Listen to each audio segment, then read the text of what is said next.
चुनाव आयोग ने 5 राज्यों में विधानसभा चुनाव की तारीखों का ऐलान कर दिया है। सबसे पहले मिजोरम में 7 नवंबर, मध्य प्रदेश में 17 नवंबर, छत्तीसगढ़ में 2 चरणों में 7 नवंबर और 17 नवंबर को वोटिंग होगी, जबकि 23 नवंबर को राजस्थान और 30 नवंबर को तेलंगाना में वोट डाले जाएंगे। सभी 5 राज्यों में एक साथ 3 दिसंबर को रिजल्ट आएंगे। मध्य प्रदेश में अभी बीजेपी सत्ता में है, जबकि राजस्थान और छत्तीसगढ़ में कांग्रेस की सरकार है। तेलंगाना में केसीआर की पार्टी बीआरएस की, तो वहीं मिजोरम में मिजो नेशनल फ्रंट सत्ता में है। मुख्य चुनाव आयुक्त राजीव कुमार ने प्रेस कॉन्फ्रेंस में बताया कि इन राज्यों में कुल 16 करोड़ 14 लाख वोटर्स हैं। इनमें 8 करोड़ 20 लाख पुरुष, 7 करोड़ 80 लाख महिला वोटर्स हैं। इस बार 60 लाख 20 हजार नए वोटर पहली बार वोट डालेंगे। इनकी उम्र 18 से 19 साल के बीच है। 15 लाख 39 हजार वोटर ऐसे हैं जो 18 साल पूरे करने जा रहे हैं और जिनकी एडवांस एप्लीकेशन प्राप्त हो चुकी है।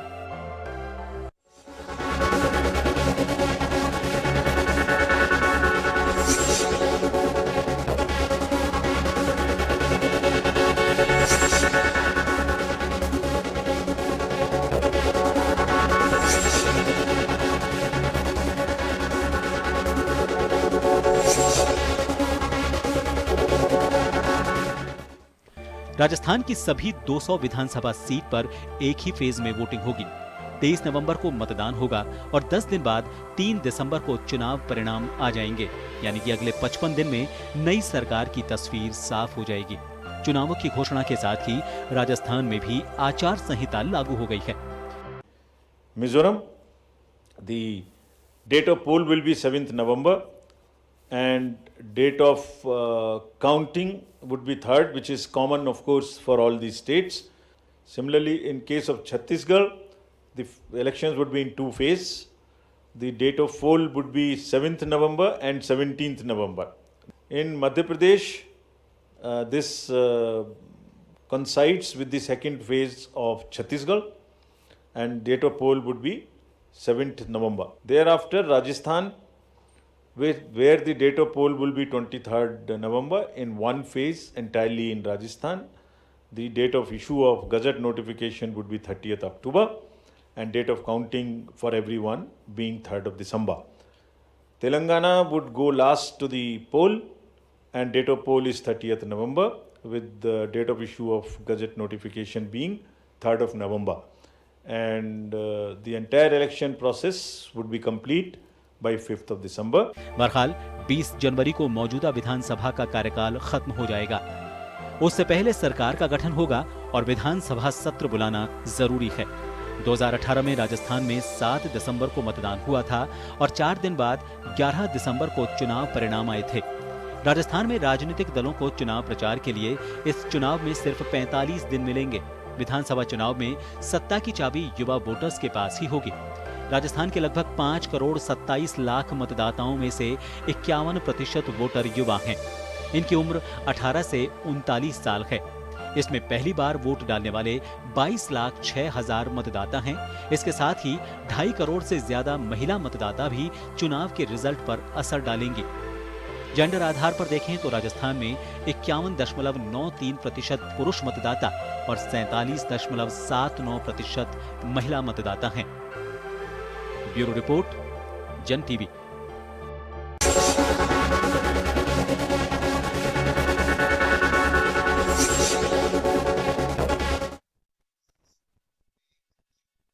नमस्कार, जन टीवी में स्वागत है आपका। मैं हूं योगेंद्र। आप देख रहे हैं खास खबर। खास खबर में हम बात करेंगे रणभेरी का बिगुल बज चुका है अब 5 राज्यों में विधानसभा चुनाव का, और 5 राज्यों के विधानसभा चुनाव के साथ साथ ही सबकी निगाहें टिक गई हैं अब टिकटों पर भी।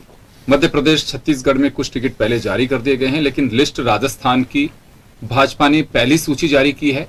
उसमें 7 सांसदों को मैदान में उतारा है। 1 राज्यसभा सांसद किरोड़ी लाल मीणा और 6 लोकसभा सांसदों को उतारा है। खैर, लेकिन डेट ऐलान किया गया है वोटिंग की 23 नवंबर के लिए। उसी दिन देव उठनी एकादशी भी है, जो एक ये कहा जाता है कि एक अबूझ साव है। उसका क्या इस पे असर पड़ेगा?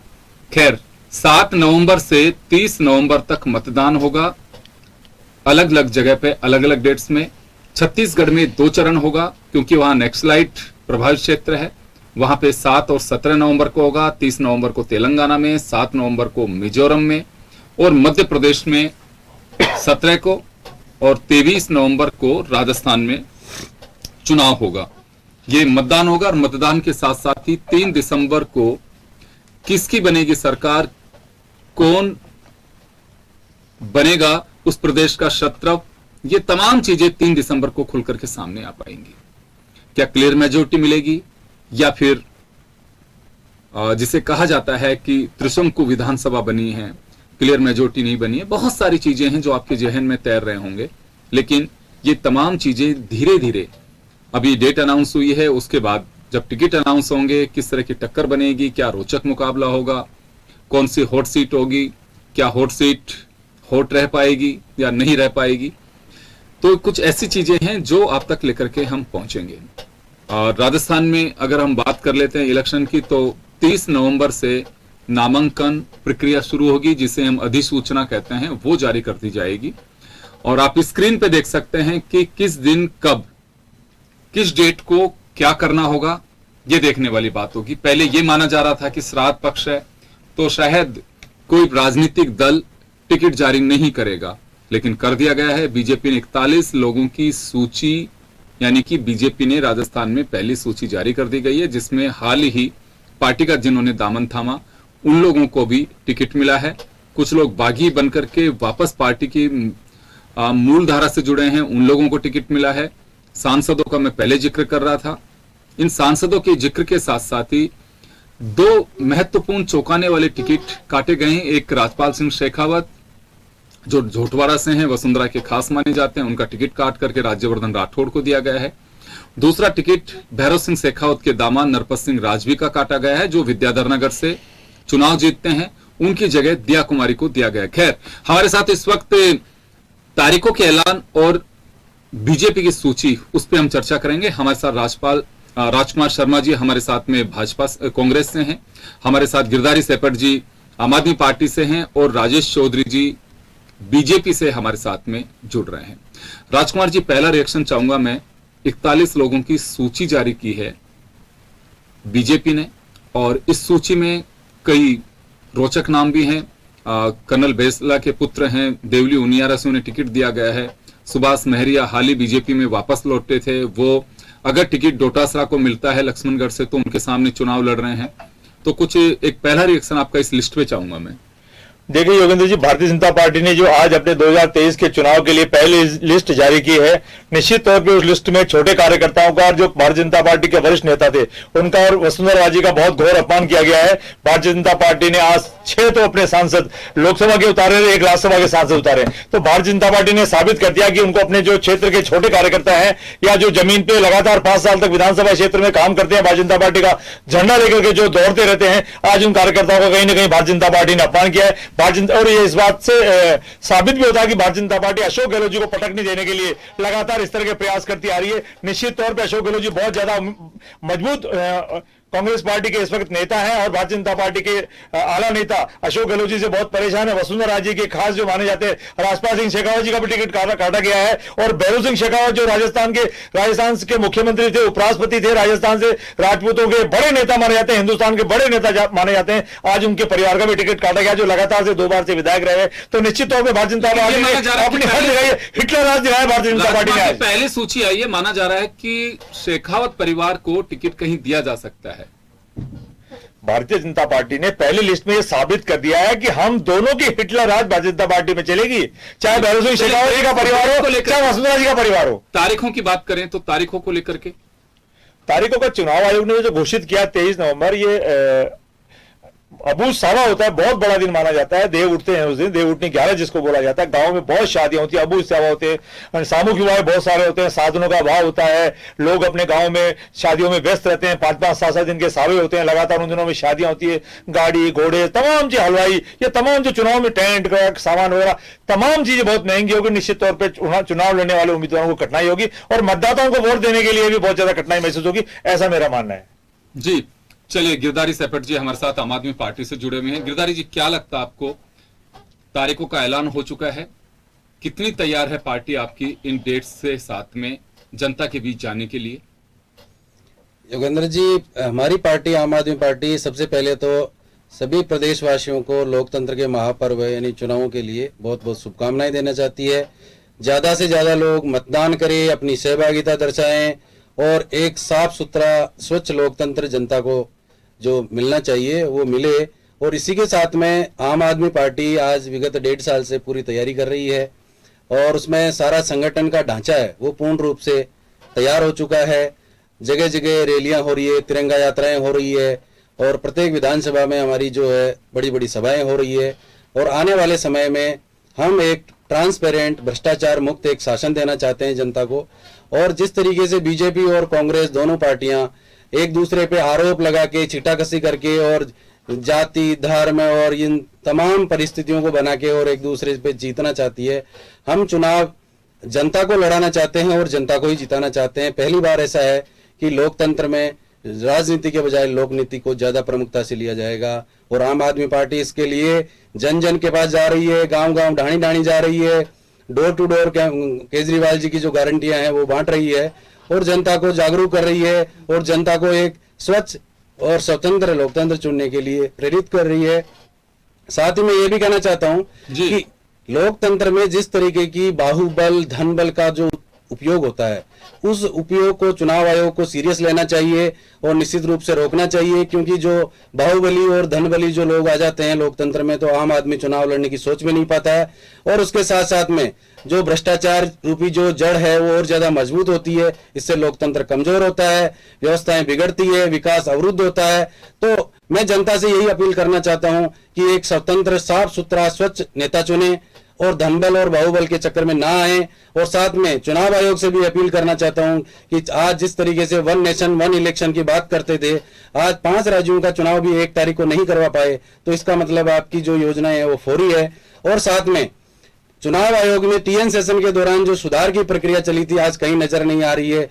आज चुनाव आयोग जिस तरीके से अव्यवस्थाओं का ढांचा बना हुआ है और राजनीतिक जो दलों के लिए एक संवैधानिक संस्था होने के बावजूद राजनीतिक दलों के अंडर में काम कर रहा है, ये नहीं होना चाहिए। ऐसा क्यों लग रहा है गिरधारी जी आपको? ऐसा इसलिए लग रहा है कि ये राजनीतिक दल तय करने लग गए कि चुनाव आयोग कब चुनाव करेगा, किस तरीके से चुनाव करेगा। आज एक तरफ आप देखिए कि राष्ट्रपति और उपराष्ट्रपति संवैधानिक पद होते हैं, सर्वोच्च पद होते हैं, उनका भी राजनीतिक दल है, अपने फायदे के लिए जगह जगह उनका यूज किया जा रहा है। तो ये निश्चित रूप से लोकतंत्र के लिए ठीक नहीं है। संवैधानिक संस्थाओं का दुरुपयोग करके और चुनाव जीतना, ये कोई चुनाव नहीं जीतना है, ये एक महोत्सव होना चाहिए जिसमें सबको अधिकार होने चाहिए चुनाव करने के और एक निष्पक्ष और अच्छा नेता चुनना चाहिए जो लोकतंत्र को भी मजबूत करे और साथ में जनता के लोक कल्याण के लिए बेहतरीन योजनाएं लाए और उनका क्रियान्वयन करे। इसी के साथ में ये बताना चाहता हूं कि जिस तरीके से भारत हमारा एक अनेक भाषाओं, अनेक बोलियों, अनेक रीति रिवाज का जो देश है, उसमें अनेक तरह की लोकतंत्र जिस तरीके से आज कह रहे हैं कि हमको धर्म पे वोट दीजिए, हमको जाति पे वोट दीजिए, हमने भ्रष्टाचार नहीं किया इसलिए वोट दिया, ऐसा कोई नहीं करा। कोई भी मुद्दों का बात नहीं करना चाहता, कोई शिक्षा, स्वास्थ्य, बिजली, पानी पे कोई वोट नहीं मांगना चाहता, मूल अधिकारों पे कोई बात नहीं करना चाहता, एक दूसरे पे आरोप मंड के और जनता को धोखा दे के और चुनाव जीतना चाहते हैं। इसके अलावा इन बड़े पार्टियों के पास में कुछ नहीं है जी। खैर, लेकिन इसी बीच में एक बात जरूर कहना चाहूंगा, बेशक राजस्थान में पहली सूची जारी हुई हो, बीएसपी ने भी 5 प्रत्याशियों की और सूची जारी कर दी है, इससे पहले 3 की कर चुकी है। कांग्रेस में AICC की बैठक हुई है, वह जातीय जनगणना पे फोकस किया गया है। लेकिन इंडिया जो UPA की जगह है, विपक्षी दलों का गठबंधन बना है, उसकी भी एक परीक्षा की घड़ी होगी। 5 राज्यों में क्या ये सामंजस्य बैठ पाएगा कि चुनाव नहीं लड़ें, मतदाता को एक सूत्र में पिरोने की कोशिश की जाए, कोई वोट कटवा मशीन नहीं लगे। राजकुमार जी, आपके पास में आना चाहूंगा, तो ऐसा कुछ लगता है आपको कि उस दौरान कुछ ऐसी चीजें रहेंगी कि जिसमें कुछ बेनिफिट मिल पाएगा और ये चाहे आम आदमी पार्टी हो, चाहे CPM हो, दूसरे लोग हों? खैर, चलिए आपके पास आऊंगा। उससे पहले मैं राजेश चौधरी जी हमारे साथ जुड़ गए हैं बीजेपी से, उनका जरूर मैं एक रिएक्शन चाहूंगा। राजेश जी, डेट अनाउंस हो चुकी हैं और डेट के साथ में लोकतंत्र का पर्व है, निश्चित रूप से मतदाता का अधिकार यही होता है, यही सबसे बड़ा रिमोट होता है कि किसकी सरकार बनानी है, किसको बाहर करना है। यही एक अधिकार संविधान ने भारत के लोकतंत्र में मतदाता को दिया है। इसी मत की ताकत के लिए माई बाप होता है मतदाता। आपकी पहली सूची जारी हो चुकी है, डेट अनाउंस हो चुकी है। तो मैं एक रिएक्शन चाहूंगा आप पे। एक तो बात ये लग रही है कि कुछ ऐसे लोगों को टिकट दिया है जिसमें टिकट काटा भी गया है कुछ लोगों का। खैर ये पार्टी का इंटरनल मामला है, लेकिन अभी राजकुमार शर्मा जी कुछ सवाल उठा रहे थे कि टिकट में काटा गया है और वसुंधरा राजे खेमे को पूरी तरह से साइडलाइन किया गया है। ये 41 टिकट की बात कर रहा हूं मैं। अभी आपकी पार्टी 49 टिकट और जारी करेगी, 59 टिकट और जारी करेगी, तब ये देखा जाएगा कि क्या स्थिति बनती है। लेकिन फिलहाल कुछ सवाल भी खड़े हो रहे हैं इन टिकटों को लेकर के। सबसे पहले तो मैं राजस्थान की जनता को बधाई देना चाहता हूं कि 23 नवंबर यानी देवउठनी 11 को राजस्थान में एक महापर्व हो रहा है, एक चुनाव हो रहा है दशा और दिशा राजस्थान की बदलने के लिए और एक सुराज स्थापित करने के लिए। चूंकि आज हमने 41 कैंडिडेट्स की लिस्ट भी जारी की है, तो उसमें 7 हमारे एमपी भी हैं। चूंकि आज एक आदर्श आचार संहिता आज प्रारंभ हो गई है, लेकिन अधिसूचना 30 अक्टूबर को जारी होगी। इस जो 41 लिस्ट में 7 हमारे एमपी हैं, वो भी चुनाव लड़ रहे हैं, और कुछ ऐसे जो नेता जिनको हम कह सकते हैं कि सुस्थापित नेता हैं, जिनकी एक स्पष्ट छवि है।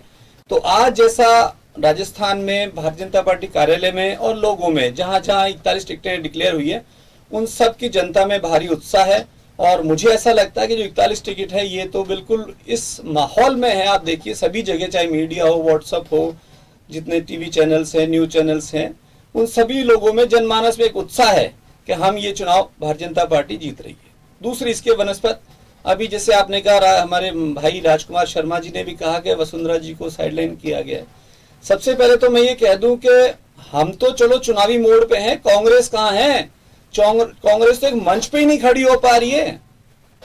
सचिन पायलट अलग खेमा, हरीश चौधरी अलग खेमा, डोडासरा जी अलग नाराज हो रहे हैं, हरीश उधर प्रताप सिंह खाचरियावाल जी अलग दुकान चला रहे हैं। तो ये अपने जितने भी इनके कांग्रेस के नेता हैं, उन अलग अलग मंचों पे हैं, एक साथ नहीं है। वनस्पत जो देवउठनी 11 को जो चुनाव डिक्लेयर हुए हैं, यानी आज से सही 55 दिवस बाद में, यानी अब कांग्रेस के केवल 55 दिन है बचे हुए हैं, वो कुछ भी कर सकते हैं। जैसा आज आपने, मैं इसी को और आगे बढ़ाता हूं, आज कांग्रेस ने ऐसी बहुत सारी नियुक्तियां कर दी जिनका अमली जामा कुछ नहीं पहनाया गया है। चूंकि आज आदर्श आचार संहिता लगने वाली थी, आज निर्वाचन आयोग का 12 बजे का जैसे उन्होंने घोषणा की थी, 12 बजे हम वीसी करेंगे और वीसी में चुनाव की डेट्स डिक्लेयर करेंगे। परंतु उसके वनस्पत उसी बात को मद्देनजर रखते हुए आज कांग्रेस ने एकदम चुनावी जुमला या चुनावी घोषणा पत्र जारी कर दिया। जबकि अगर ये चाहते तो अभी आपको ध्यान होगा, इसी अगले महीने दीपावली भी है, कर्मचारी में उत्साह भी रहता है। और पिछले 4.5 साल में कर्मचारी इतने पीड़ित हैं, एक तो ना तो उन्हें पेंशन की अभी ये घोषणा हुई, ना तो इन्होंने ये कहा कि साहब हम इनको कोई दीपावली पे बोनस देंगे। सबसे बड़ी जो इंपॉर्टेंट चीज होती है, कर्मचारी होते हैं राजस्थान में, राजस्थान कर्मचारियों की जो ट्रांसफर लिस्ट है, इन्होंने ट्रांसफर बेन ही नहीं खोले। मतलब लोग इतने परेशान है। तो कर्मचारी नेता की तो ये बात, कर्मचारियों की बात यहाँ हुई। किसानों की बात कर ले, राहुल गांधी जी आए 1 से 10 तक गिनती बोली थी हम किसानों। मैं 1 मिनट 2 मिनट सॉरी सुनिए, मैं मुद्दे पे नहीं जा, देखिए माफी चाहूंगा, मैंने सबको रोका, सुनिए मैं सबको रोका, मुद्दे पे जाऊंगा तो 6 घंटे में मेरी चुनाव की बात पे चुनाव और लिस्ट पे आप आइए। चुनाव और लिस्ट की मैं बात कर रहा हूँ। जैसा आज से 55 दिवस बाद राजस्थान में एक महापर्व 5 साल के बाद होने वाला है, 23 नवंबर देवउठनी 11। उसके लिए आज हमने पहली लिस्ट 41 कैंडिडेट्स की जारी कर दी है और शीघ्र अतिशीघ्र और भी लिस्टें हम जारी कर देंगे। इसके विपरीत मैं कांग्रेसी नेताओं से भी कहना चाहता हूं कि वो भी जागें, राजस्थान इंतजार कर रहा है। धन्यवाद। तो नहीं लगता आपको कि लिस्ट जारी नहीं करेंगे, बीजेपी को वॉकओवर दे देंगे, आपको ऐसा लग रहा है? मुझे ऐसा लग रहा है इनका सारा ध्यान केवल और केवल भारतीय जनता पार्टी पे, उनके केंद्रीय नेताओं पे, उपराष्ट्रपति के आने पे, उनके जाने पे या लिस्ट आने पे, केवल इनका ये पार्टी को नहीं लगता आपको कि आप कोई भी पार्टी इस वक्त, अगर मैं कांग्रेस से भी सवाल करूंगा तो मोदी जी का जिक्र करेंगे, आपसे मैं सवाल करूंगा तो आप सीधे अशोक गहलोत पे जिक्र करेंगे? नहीं, ये हर पार्टी की एक फितरत बन गई है कि वो अपने से ज्यादा सामने वाले का फिक्र करते हैं। और मुझे लगता है कि अच्छी बात है कि सामने वाले को ज्यादा सावचेत करते हैं कि भैया हमारी नजर तेरे पे ज्यादा है बजाय हमारे से। राजकुमार जी, अभी आपने सुना कि कांग्रेस को अब जाग जाना चाहिए टिकटों के लिए। योगेंद्र जी, कांग्रेस पार्टी तो शुरू से जागी हुई है, भारतीय जनता पार्टी ही जागी हुई नहीं थी। 4.5 साल तक तो ये गायब रही और अब 2-3 महीने में इनको राजस्थान याद आ रहा है। हमने तो 2023 के अंदर विजन पॉलिटिक्स करी है 2030 की, और भारतीय जनता पार्टी पिछले 2 महीने से टूरिज्म पॉलिटिक्स कर रही है। राजस्थान को टूरिज्म स्थल मान रखा है प्रधानमंत्री जी ने, पूरी मंडली ने बार बार राजस्थान आ रहे, बार राजस्थान आ रहे। और मैं भी थोड़ी देर पहले भी कह रहा था, फिर दोबारा कह रहा हूं कि भारतीय जनता पार्टी ने आज जो 41 लोगों की सूची जारी की है, निश्चित तौर में इसमें जमीन के कार्यकर्ताओं की हत्या की है भारतीय जनता पार्टी ने, ऊपर से 7 सांसदों को उतारा है, राजस्थान के अंदर बड़े बड़े नेताओं की हत्या की है। तो भारतीय जनता पार्टी अपना घर संभाले। राजकुमार जी, जिनको टिकट मिला है 7 सांसदों की बात कर रहे हैं, 1 राज्यसभा और 6 लोकसभा, वो पार्टी के कार्यकर्ता नहीं है? तो उनको लोकसभा जिता के भेजा था ना हमने, उन्हीं को आप विधानसभा में उतारोगे, उन्हीं को आप पंचायत में चुनाव उतारोगे। रोगेंद्र जी, आप इतनी शादियों में जाते हो, बारातों में जाते हो, बिना दूल्हे की बारात में आज तक आपको भी गए क्या? बिना दूल्हे की बारात 23 नवंबर को चुनाव होने वाला है, भारतीय जनता पार्टी ने दूल्हा ही तय नहीं किया। गोरी के ऊपर गुलाब का फूल बैठा देंगे, कमल का फूल बैठा देंगे। तो भारतीय जनता पार्टी अपना घर संभाले। रही बात कांग्रेस पार्टी की, कांग्रेस पार्टी ने पिछले 4.25 साल में शानदार सेवा की है। पिंक कलर के टेंट लगाए, जिससे भारतीय जनता पार्टी को डर लगता है, रात को 2 बजे नींद खुल जाती है भारतीय जनता पार्टी की पिंक कलर के नाम से। और पिंक कलर के टेंट में राजस्थान की जनता ने जो लाभ प्राप्त किया है, अंतिम छोर पर बैठा व्यक्ति जोर जोर से नारे लगा रहा है, चौथी बार गहलोत सरकार, रिवाज बदलेंगे, राजनीति बदलेंगे, और कर्मचारी भी जोर जोर से नारे लगा रहे हैं, जन जन की यही पुकार, इस बार ओपीएस सरकार। तो आप अपना घर संभालो। भारतीय जनता पार्टी अभी हिमाचल में पिट के आई थी, कर्नाटक में पिट के आई थी, अब राजस्थान की बारी है। और मैं एक और बात करता हूं योगेंद्र जी, महिलाओं की बात करने वाली भारतीय जनता पार्टी, आज वसुंधरा जी का लिस्ट पहली लिस्ट में नाम आना चाहिए था। वसुंधरा जी का नाम नहीं है, पता, सतीश पूनिया जी का नाम नहीं है, राजेश राठौर जी का नाम नहीं है। सर, मैं एक बात जानना चाह रहा हूं कि मैं राजेश जी से भी सवाल किया था, आपसे भी कर रहा हूं, आपको फिक्र बीजेपी की क्यों है ज्यादा? बीजेपी की फिक्र इसलिए है कि अभी बीजेपी के प्रवक्ता कर रहे थे कि कांग्रेस पार्टी को भी हम कह रहे हैं कि जारी कर दो। मैं कह रहा हूं तो राजस्थान की जनता कर रहे हैं। हमारे लिए भारतीय जनता पार्टी का कार्यकर्ता भी हमारी जनता है। राजस्थान की हमारी जो 8 करोड़ जनता है, उसमें भारतीय जनता पार्टी के लोग भी आते हैं। भारतीय जनता पार्टी के लोग आज ठगे महसूस कर रहे हैं जब 41 कैंडिडेट आए। जब सेपट साहब, आपको अपनी चिंता है कि बीजेपी कांग्रेस की तरह एक दूसरे की चिंता है? नहीं सर, हमारा कॉन्सेप्ट क्लियर है। बीजेपी कांग्रेस की हम कोई बात नहीं करना चाहते। वो अपने एक दूसरे पे आरोप लगा के और जनता को गुमराह करती आई है। वही काम कांग्रेस ने किया है, वही बीजेपी ने किया है। हम बात करते हैं जनता की, जनता के मुद्दों की, जनता के हित की, और हम जनता के लिए चुनाव लड़ेंगे, हम मुद्दों पे चुनाव लड़ेंगे। हम आरोप प्रत्यारोप की राजनीति नहीं करना चाहते। और आज जिस तरीके से 5 साल में विगत कांग्रेस सरकार ने 4 साल तो इन्होंने अपना साइलेंट एक दूसरे की लड़ाई में व्यतीत किया, और लास्ट के 6 महीने में केजरीवाल जी की सारी योजनाएं इन्होंने लोगों को दिखाई। बहुत अच्छी बात है, किसी को अच्छी योजनाओं को लागू करना बहुत अच्छी बात है, इसके लिए मैं गहलोत जी का धन्यवाद करता हूं। लेकिन क्रियान्वयन के लिए ईमानदार एमपी, वो जो आपके कैबिनेट मंत्री कहां से लाओगे, एमएलए कहां से लाओगे? वो तो आपके वो भ्रष्टाचारी बनेंगे। तो योजना तो प्रत्येक योजना अच्छी होती है, लेकिन उसके क्रियान्वयन की आपके पास में तकनीकी और प्रशासनिक अनुभव नहीं है, इसलिए आप फेल होने वाले हो। और आज एरा गेरा कोई भी 4 आदमी चले गए, बोलो मुझे बोर्ड बना दो, लो बोर्ड बन जाओ, ये चला गया उसको भी दे दो, इसको भी दे दो। ये कोई नाथी का बाड़ा वाली स्थिति बना दी इन्होंने कि जो आए उसको दे दो, उसको दे दो, इसको दे दो। और दूसरी तरफ बीजेपी को जनता के लिए 5 साल जो काम करना चाहिए, ये 5 साल इंतजार करते रहे। बोलो जी 5 साल है हमारे, आज इतना दिन कम हो गया, इतना दिन कम हो गया, 5 साल बाद हम सत्ता में बैठेंगे। ये सत्ता के प्यासे लोग हैं, सत्ता के लिए कुछ भी करवा देंगे, सत्ता के लिए व्यक्तियों को शहीद तक का करवा देंगे। पुलवामा इन्होंने करवाया ही था, इसमें कोई बड़ी बात नहीं है, ये बड़े बड़े लोगों ने कही है। वही वैसे ही आम आदमी पार्टी का सीधा कॉन्सेप्ट है। आम आदमी पार्टी इन चीजों में नहीं जाना चाहती। आम आदमी पार्टी राजस्थान की जनता को राम राज्य देना चाहती है, और उसके लिए एक राम राज्य में क्या होना चाहिए? अच्छी शिक्षा होनी चाहिए, गरीबी दूर होनी चाहिए, स्वास्थ्य पानी उनको अच्छा मिले। आज इस तरीके से चिरंजीवी योजना है, क्या है? आप जाइए, महिला जब बच्चा पैदा होता है, अगर वो सिजेरियन हो गया तो चिरंजीवी में नहीं होता।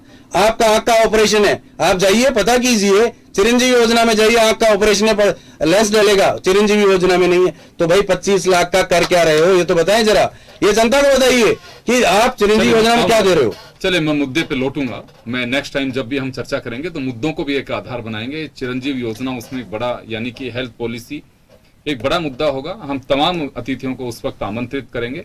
लेकिन फिलहाल मैं क्या डेट्स के साथ में और बीजेपी की पहली सूची बस यहीं तक सीमित रहना चाहता हूं, क्योंकि 2-3 मिनट का वक्त बचा है। मैं राजेश जी का रुख करना चाहूंगा।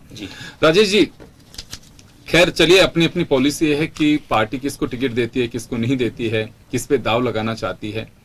ये कहा जा रहा था पहले कि कुछ लोगों ने जो ज्वाइन किया है बीजेपी, या जो बागी रहे थे, उन लोगों ने वापस पार्टी का दामन थामा। अनकंडीशनल ज्वाइनिंग थी ये, ये कहा जाता है। लेकिन अभी सुगबुगाहट विरोध की सामने आने लग गई हैं। ये कहा जा रहा है कि नए चेहरे जो कार्यकर्ता सालों से मेहनत कर रहे हैं वो बर्दाश्त नहीं करेंगे। योगेंद्र जी, राजतंत्र में जब भी किसी जनता को या आईएएस अफसरों को या जो भी पार्टी ज्वाइन करते हैं, चाहे कांग्रेस करें चाहे बीजेपी करें, उनको सबसे पहले उसकी विचारधारा देखते हैं, उसकी राष्ट्र के प्रति क्या समर्पण है, वो पार्टी के क्या उद्देश्य हैं, किन आधारों पे पार्टी आगे चलती है। तो मैं आपसे यही कहना चाहता हूँ कि इन पिछले 2-4 महीनों में देखिए आप, बीजेपी में भरमार हुई है, आईएएस भी आए हैं, आरएएस भी आए हैं और सभी तबके के लोग भी आए हैं। इसके वनस्पत कांग्रेस में एक भी ज्वाइनिंग नहीं हुई। दूसरी बात, जहां तक इन्होंने कहा सब लिस्टों की, तो हम मध्य प्रदेश में 3 लिस्टें जारी कर चुके हैं, राजस्थान में आज हम पहली लिस्ट भी जारी कर चुके हैं। एक सुशासन की तरफ बढ़ते हैं हम। 55 दिन जो बाकी बचे, उन 55 दिनों में जो इन्होंने आज रेवड़ियां बांटी है, उन रेवड़ियों का कोई आधार नहीं है। इन 4.5 साल में इन्होंने कोई जन योजना ही नहीं निकाली है, जन हितकारी नहीं निकाली, केवल पेपर लीक, कांड, लाल डायरी, एक दूसरे के खिलाफ एलिगेशन, 3 लाख एक राष्ट्र का लाल डायरी का जिक्र किया है यहाँ पे। एक लाल डायरी को लेकर के मैं कहना चाहूंगा, एक ये लग रहा था पहले कि राजेंद्र गुढ़ा और बीजेपी की मिली भगत है। राजेंद्र गुढ़ा ने शिंदे को बुलाया, जो महाराष्ट्र के मुख्यमंत्री हैं। माना जा रहा था कि शिवसेना के साथ में एक सीट तो गठबंधन की जा सकती है, लेकिन ऐसा नहीं हुआ। वह शुभकरण चौधरी यानी कि राजेंद्र गुढ़ा और एक शुभकरण चौधरी एक बार फिर मैदान में होंगे। यह मुकाबला तीसरी बार होगा और बीजेपी ने ऐलान कर दिया है, जाहिर है राजेंद्र गुढ़ा पहले से ताल ठोक चुके हैं, वहां पे कोई पार्टी टिकट दे नहीं दे। तो लाल डायरी प्रकरण के बाद में इस सीट पर भी सबकी निगाहें टिकी होंगी कि राजेंद्र गुढ़ा को क्या बेनिफिट बीजेपी दे पाएगी। ये चर्चा थी लेकिन नहीं दिया। और ये कहा जाए कि शुभकरण चौधरी कमजोर प्रत्याशी उतार करके वॉकआउट देना चाहती है बीजेपी, तो वो भी नहीं है। शुभकरण चौधरी पहले इसी सीट से विधानसभा का चुनाव जीत चुके हैं, तो ये भी नहीं कहा जा सकता। बड़ा रोचक मुकाबला रहेगा। तो कुल मिलाकर के कहा जा सकता है कि पार्टियां अपने स्तर पर एक्सरसाइज करती हैं, क्योंकि ये वह कवायद होती है जिसमें आपको दाव लगा रहे हो आप, और उन्हीं चेहरों पर वोट पड़ेंगे जो आपके भविष्य तय करेंगे। पार्टी का मैजिक नंबर उन्हीं में से कोई लेकर के आपके बीच पहुंचेगा। तो चलिए, मैं माफी चाहूंगा, समय का अभाव में रोकना चाहूंगा। और रणभेरी बच चुकी है, बिगुल बच चुका है, और वक्त के साथ साथ जैसे जैसे जो चीजें आएंगी इस महासंग्राम में हम आप तक पहुंचाने की पूरी कोशिश करेंगे। फिलहाल खास खबर में इतना ही, दीजिए इजाजत, नमस्कार।